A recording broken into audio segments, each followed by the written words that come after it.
Hi, this is Beverly from scrapandthread.blogspot.com.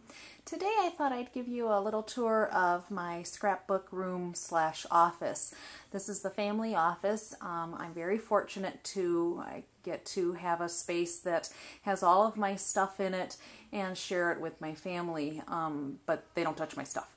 So anyway, when you walk in the room, this is what you see. I'm going to turn around to take you back to the doorway. There's our computer. And some more storage. When you first come in, behind the door is some of my ribbon. Then I'm going to start panning back around again. And in the cupboards I have things that I don't want people to see. And then also some of my Cricut cartridges are in there. I have more buttons and embellishments. My daughter works over at the other computer. We homeschool, so we have lots of books in here. You can see some of her artwork up, and my paper and things like that. And then here, I used to be a teacher, so I have lots and lots of books and other educational materials. And as I said, we homeschool, so we have lots of things. So I'm going to pan back around, and then I'm going to move the camera to where I actually do most of my scrapbooking and stamping. This is my workspace back in this area. I'm going to pan around and show you some of what's over there. And the reason why I'm making this video is I know a lot of people are always looking for different storage ideas, and so maybe some of what I've used might be helpful to other people. I've gone through a lot of variations of different things to try to find out what will work for me, and I've been stamping for over 15 years, so I have a lot of supplies.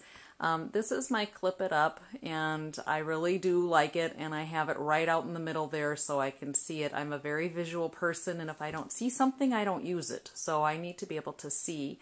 And then there's, like I said, my workspace, my paper, my solid colored papers, and then all of that plastic stuff that you see right in the front there. That's my acrylic stamps. I'll try to pan down here a little bit. And underneath there I have rubber, wood-mounted stamps, my old Sizzix stuff, some bead things. Over here, those also hold wood-mounted rubber stamps. And I'm going to pan up here real quick and back and around. In this area, I have another ribbon hanger. It's a 5-tier pant hanger. And then on these shelves over here, in addition to the books, I have some other supplies, some of my Cuttlebug stuff and things like that. I'm going to take you to show you some of my acrylic stamps and how I have those stored now. This is a variation of the scrap rack.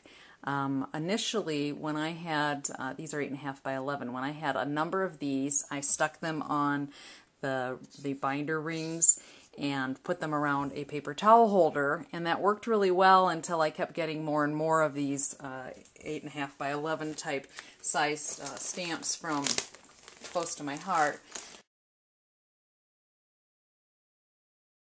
So now they are stuck in this big contraption that, as I said, was like the scrap rack. The envelopes that I have here, aside from the ones for the 8.5 by 11, but the ones that have the 4 different stamp sets in them, these I did buy from that company, and I'll put the website up there for you if you would like. I'll put it on the video and also on my blog. But I didn't want to go to the expense of their setup. So my husband built a wooden frame for it, or a wooden platform, and it's probably similar to what they sell. However, mine is all wood, and I'm going to take you around to show you the side.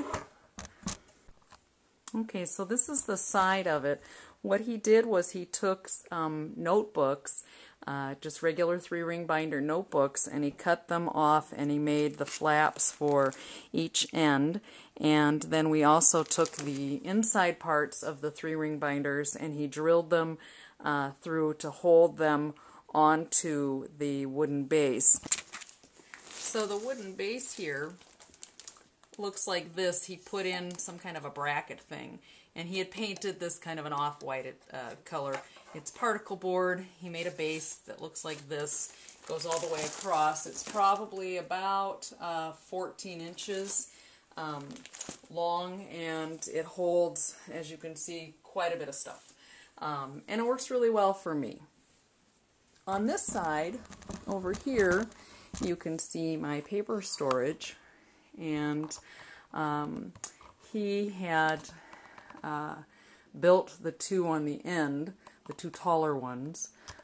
The other three I had purchased from a company that has since gone out of business, and because of that I was unable to get any more. I love them because I can see all of my paper.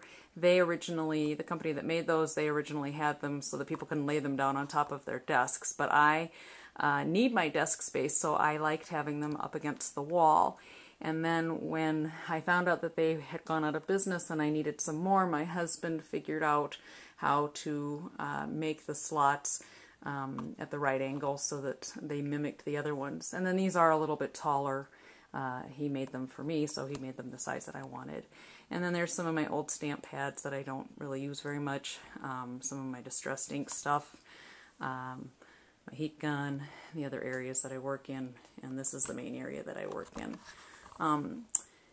And then one of the other things that is always an issue for me is storage of other types of things. I have scraps of paper down there that I use on a regular basis, so it has to be pretty accessible. I have some of my pattern paper underneath there, also behind the chair, you can't really see it, and underneath this part of the desk. And then I'm going to take you over to this other section and show you that real quick. There's some of my ribbons and some of my paints.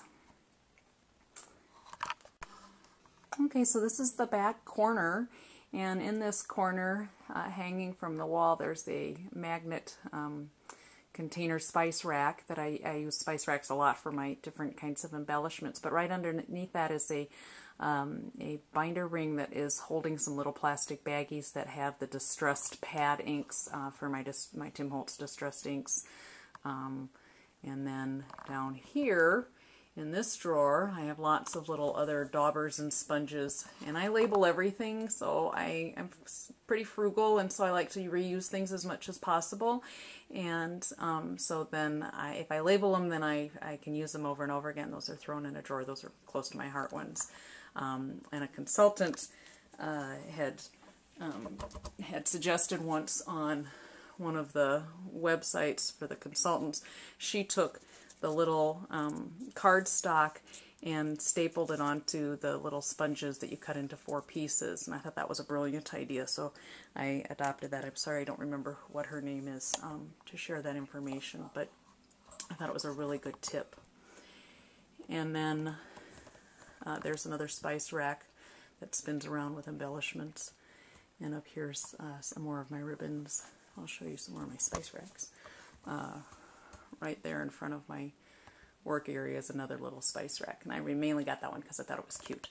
My punches, for the most part, are, well, almost all of them are hung on the wall, and above that is some more wood-mounted rubber stamps. If I can pan up here, there's some more. I got those from Stampin' Up! A long time ago. There's the alphabet. And then back underneath the cabinets, there are some more of those same racks that I got, like towel racks that I got from IKEA that have more of my punches on them. And so that's my scrapbook room and my office. And I really appreciate that you stopped by today to see where I work.